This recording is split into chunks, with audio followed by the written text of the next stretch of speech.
Hello and welcome back sa lahat ng aking mga collective and mga subscribers. Maraming salamat po sa inyong lahat dito. I miss you guys. Lagi po iyan. So ang reading natin ngayon ay may taong naintriga sa inyo. Alamin natin kung ba't nga ba siya naintriga sa inyo. I'm not sure kung kilala mo ba siya, no? So, alamin natin. Spirit guide angels. Bakit nga ba naintriga ang tang ito sa ating collective? Spirit guide angels. Bakit nga ba naintriga ang tang ito kay collective?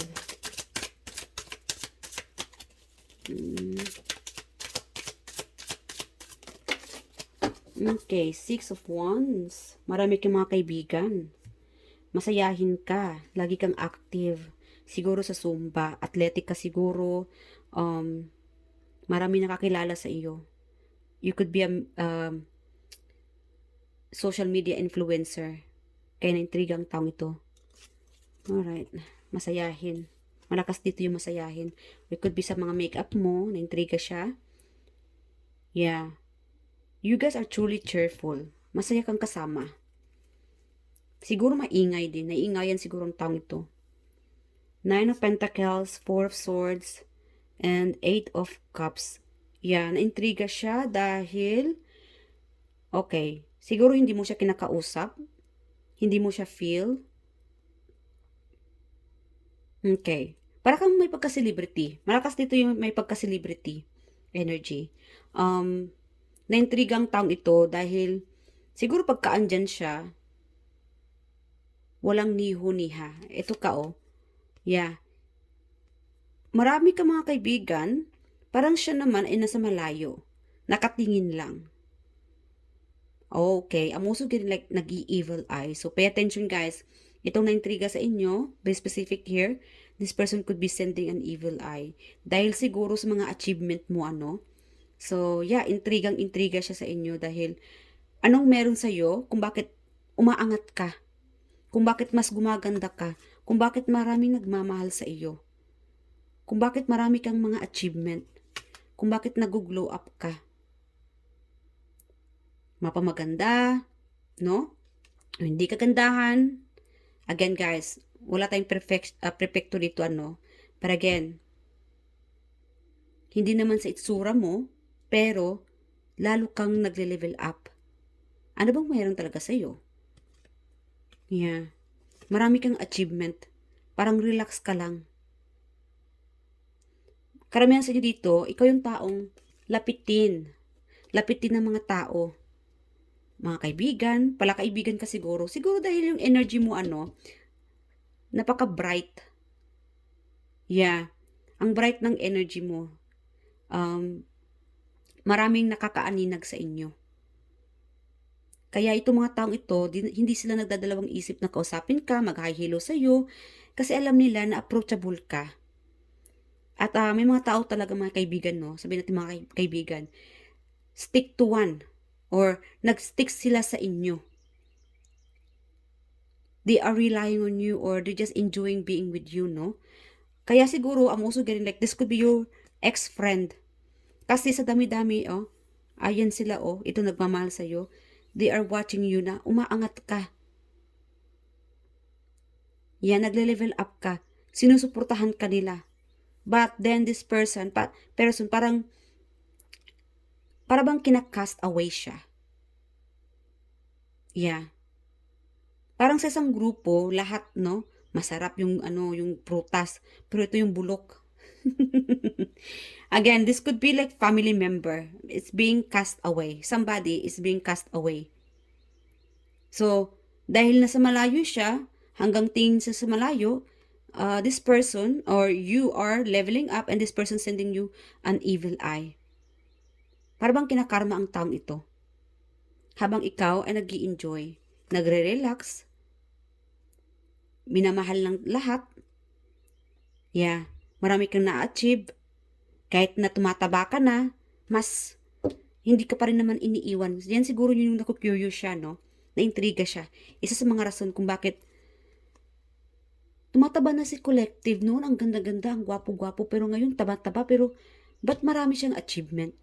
Bakit parang marami siyang kaibigan? Yung mga kaibigan niya noon, andyan pa rin. kaibigan niya pa rin. No? But kahit na maingay sa collective, yung mga kaibigan niya, yung mga tao sa paligid niya, andyan pa rin. Kaya sa social media, no? Maraming followers. Kaya siya naman, secretly, this person is secretly watching you. Bitterness. Naintriga dahil ang bitter-bitter. Naintriga sa mga achievement mo. So, okay, ano pa? Patagan guys, kayo pa rin ang nananalo. Yeah. Alright. And you guys, stay relaxed, healing. You don't have to get back to this person from the past. Kahit nasabihin natin na malaman mo, no, na ini-spy ka pala ng taong ito, or, kasi meron dong cast away eh.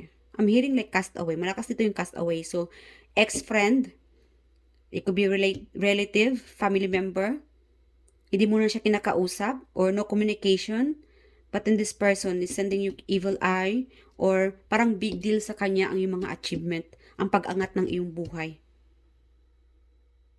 So, again guys, mag-suit kayo ng mga protection para hindi kayo matamaan ng mga evil eye. I-research na lang or dumulog kayo sa mga healer, no? Para maprotektahan kayo physically, mentally, spiritually. Yeah.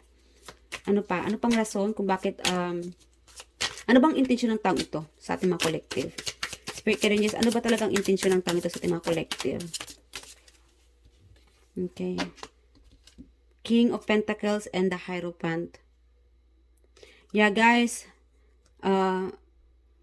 Ingat-ingat din mga kapatid sa mga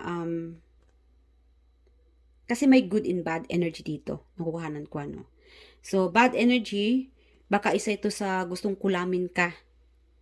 So, ingat-ingat. May mga tao talaga na pagka nakitaan nilang may sabihin natin exes, no? Ex-friend, ex-family member, ex-partner could be sending you evil eye or ipapakulam ka dahil nagtitrigger siya, no? Nagtitrigger siya dahil umaangat ka, gumaganda ka, relax lang ang buhay mo, samantalang sa kanya parang worst. Nag-worst pa ang kanyang buhay. Hirap na hirap. Pinapahirapan siya lalo ni universe. Samantalang ikaw ay nagle-level up.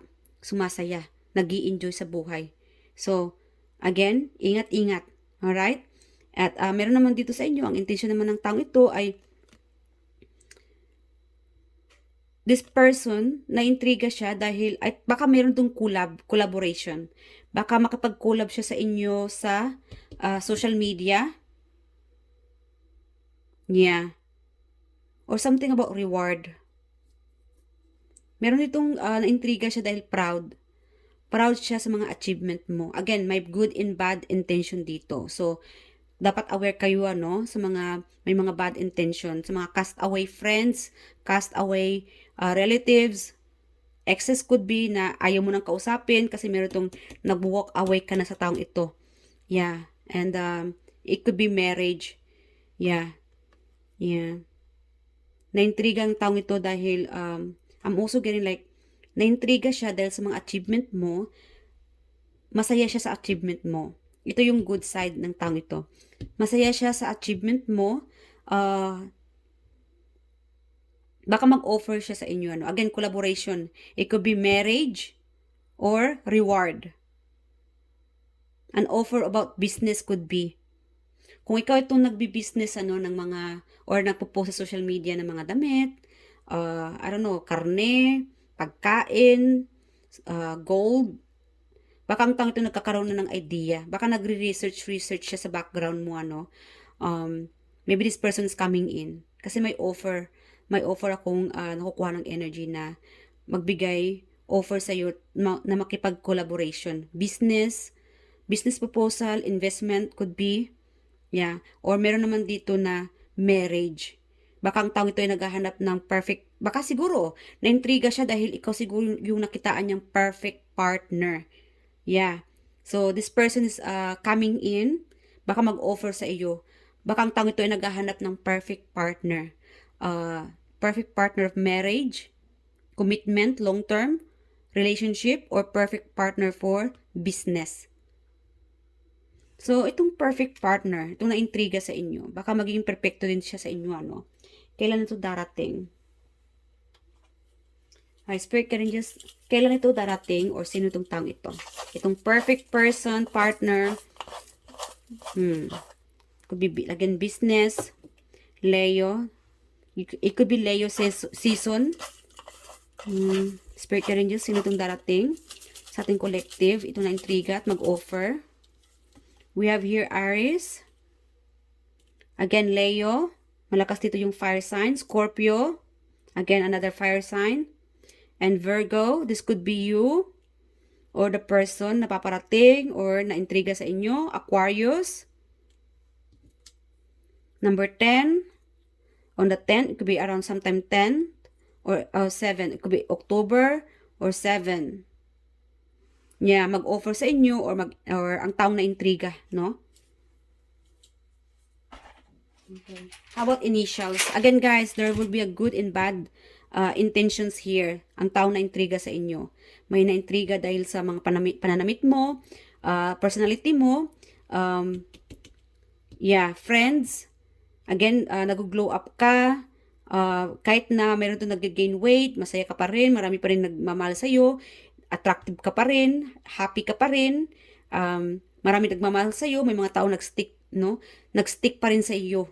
Hindi sila umaalis sa buhay mo kaya na-intriga ang taong ito. Meron naman dito na na-intriga sa iyo dahil you could be a perfect match for them.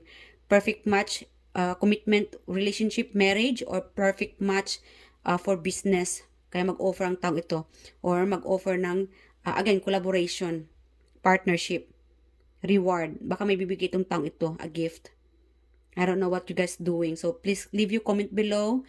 Ano bang pinupost mo sa social media or personality mo, ano? Or share mo yung itong taong cast away, hindi mo na kinakausap, pero ini-stalk ka. Yeah. So, Spirit ka rin dyan, sino itong taong na-intriga sa ating collective? Initials. We have here W, O. Parang O. Si collective. Wow. And, now na. So, anytime soon, ang taong ito, baka may mag-reach out sa inyo, new friend, baka makapagkaibigan sa inyo dahil, again, na-intriga siya, no? Dahil you are a kind of person na napaka-perfecto. Perfecto ka sa kanya mga mata. Ang iyong energy, masayahin, trustworthy, marami kang na-achieve, and talented. Yeah. Okay, and letter A, nowadays, now na, okay, meron itong manalo. Meron dito sa iyong mananalo. So, na-intriga. Kaya siguro na-intriga ang taong ito dahil para sa kanya, panalo ka. Okay, letter L and C. Again, baka itong taong ito ay magbibigay mensahe sa iyo, mag-comment, or may alok sa inyo a reward, an offer of, again, collaboration business, money proposal, or commitment, marriage, or mangligaw. Or, again, malakas dito yung friendship naman. So, that's it for today mga kapatid. I love you guys and I do hope nag-enjoy kayo sa reading na ito. At mag-ingat po kayo palagi. Thank you. Bye!